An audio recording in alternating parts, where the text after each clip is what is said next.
Imagine living with a roommate who isn't quite alive. Our tale begins on an ordinary evening in an ordinary apartment. Nestled amidst the hustle and bustle of the city, it was just another apartment. A sanctuary for two friends, Amy and Lisa, who had just returned from a grueling day of work. The apartment, filled with the hum of their casual banter, seemed like any other. Amy, the artist, her paint-streaked jeans a testament to her creative spirit, was nonchalantly sipping her coffee. Lisa, the tech whiz, was engrossed in her laptop, the screen reflecting in her glasses. Their laughter echoed through the rooms, a refreshing melody amidst the monotonous drone of city life. But as the evening wore on, the ordinary began to give way to the extraordinary. The coffee cup that Amy had just set down started to levitate, catching the corner of her eye. Startled, she stared at the floating cup, her laughter fading into a puzzled silence. Across the room, Lisa glanced up from her screen. She noticed the light flickering erratically, casting eerie shadows on the walls. Her heart pounded as she watched the spectacle, her logical mind struggling to explain the inexplicable. Both roommates exchanged glances, their faces pale in the flickering light. A shiver of unease passed through them, but they quickly dismissed it. They blamed it on their tired minds playing tricks, the stress of the day catching up with them. Laughter resumed, a little forced this time, as they tried to shake off the strange occurrences. They immersed themselves in their routines, convincing themselves that it was nothing more than a figment of their imagination. Yet, as they settled into their evenings, a sense of foreboding lingered in the air. The apartment that was once their sanctuary now echoed with an unsettling silence, the laughter replaced by an ominous quiet. Little did they know their lives were about to take a hair-raising turn. Over the next few days, the paranormal activities escalated, turning their home into a house of horrors. As the sun rose and set, the once familiar and comforting environment began to take on an eerie and unsettling atmosphere. The ghosts' pranks grew more intense, transforming from harmless jests into a terrifying spectacle of the supernatural. Items would disappear only to reappear in the most unlikely places. A toothbrush in the fridge, a shoe on the chandelier.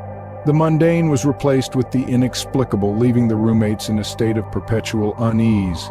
During the quiet hours of the night, when the world outside was hushed and still, the silence within their home was broken by phantom footsteps pacing back and forth, back and forth. The sound echoed through the halls, a chilling reminder of their unseen tormentor.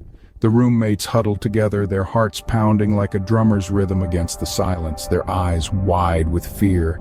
But it was the whispers that were the most unnerving, soft, barely audible murmurs that seemed to drift from the very walls of their home, words that were indistinguishable yet filled with an ominous undertone that sent shivers down their spines. The roommates strained to understand, their minds racing with fear and confusion. They were no longer alone in their home. They shared it with an entity that seemed to revel in their terror. In the harsh light of day, they tried to rationalize what was happening. Perhaps it was their minds playing tricks on them, a result of stress or lack of sleep. But the cold dread that settled in their hearts each time the sun set was real. The fear was palpable, a living, breathing entity that was as much a part of their home as the ghost itself. Their once safe haven, the place they retreated to after a long day where they shared meals and laughter, had been transformed. It was no longer a sanctuary.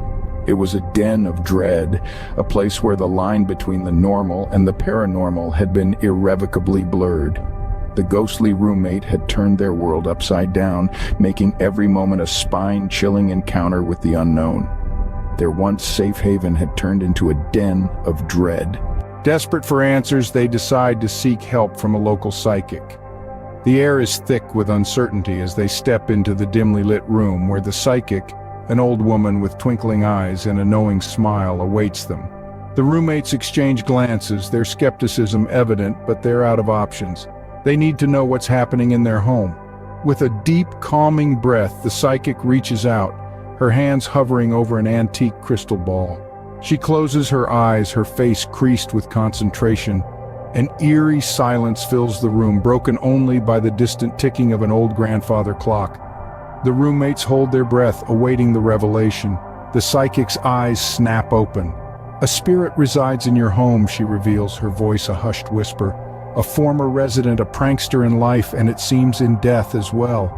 She explains that the spirit is mischievous, not malevolent. It is merely continuing its playful habits from its living days, finding joy in the confusion and fear it instills. The roommates exchange looks of horror, their worst fears confirmed, but there's a flicker of relief too. At least they finally have an answer, a reason for the inexplicable events that have been disrupting their lives. They aren't losing their minds, they're simply dealing with a prankster from beyond the grave. The psychic advises them to coexist peacefully with the spirit. After all, she says, her eyes twinkling with a strange humor, it's not every day that you have a ghost as a roommate. She assures them that the ghost means no harm, and suggests they embrace the situation, maybe even engage in a little harmless banter with the specter. As they leave the psychic's parlor, the roommates are silent, each lost in their thoughts. They are horrified, yet oddly relieved. Their home isn't cursed. They aren't under some demonic attack. They just have a prank-loving ghost sharing their space. They now had an unruly, ghostly roommate to deal with. In a twist of fate, the ghost decides to pull off one final prank. As the moon hangs heavily in the night sky, casting long, eerie shadows across the apartment, our spectral roommate decides it's time for the piece de resistance, the grand finale of its ghostly jests. You see, this isn't just any prank, it's an intricate spectacle of spectral theatrics designed to chill the bones and curdle the blood. Imagine, if you will, the roommates settled in for the night, their nerves already frayed from the ghost's previous antics. The apartment is silent, save for the occasional creak of the old wooden floorboards, the soft ticking of the clock. Suddenly the temperature drops, the air grows dense, and a deathly chill creeps in. Then the grand performance begins. The ghost manifests itself fully, a chilling apparition that defies the human understanding of reality. It's not an ethereal wisp or a shadow in the corner of the eye anymore. No, it's a full-bodied specter, a terrifying reminder of the thin line between the living and the dead. The roommates, once skeptical, are now petrified, their faces ashen, their eyes wide with terror. Their hearts pound in their chests like frantic drum beats as they scramble to escape, tumbling over each other in their haste to flee from the horror that their home has become. As the front door slams shut behind them, the ghost lets out a spectral laugh, the sound echoing through the empty apartment.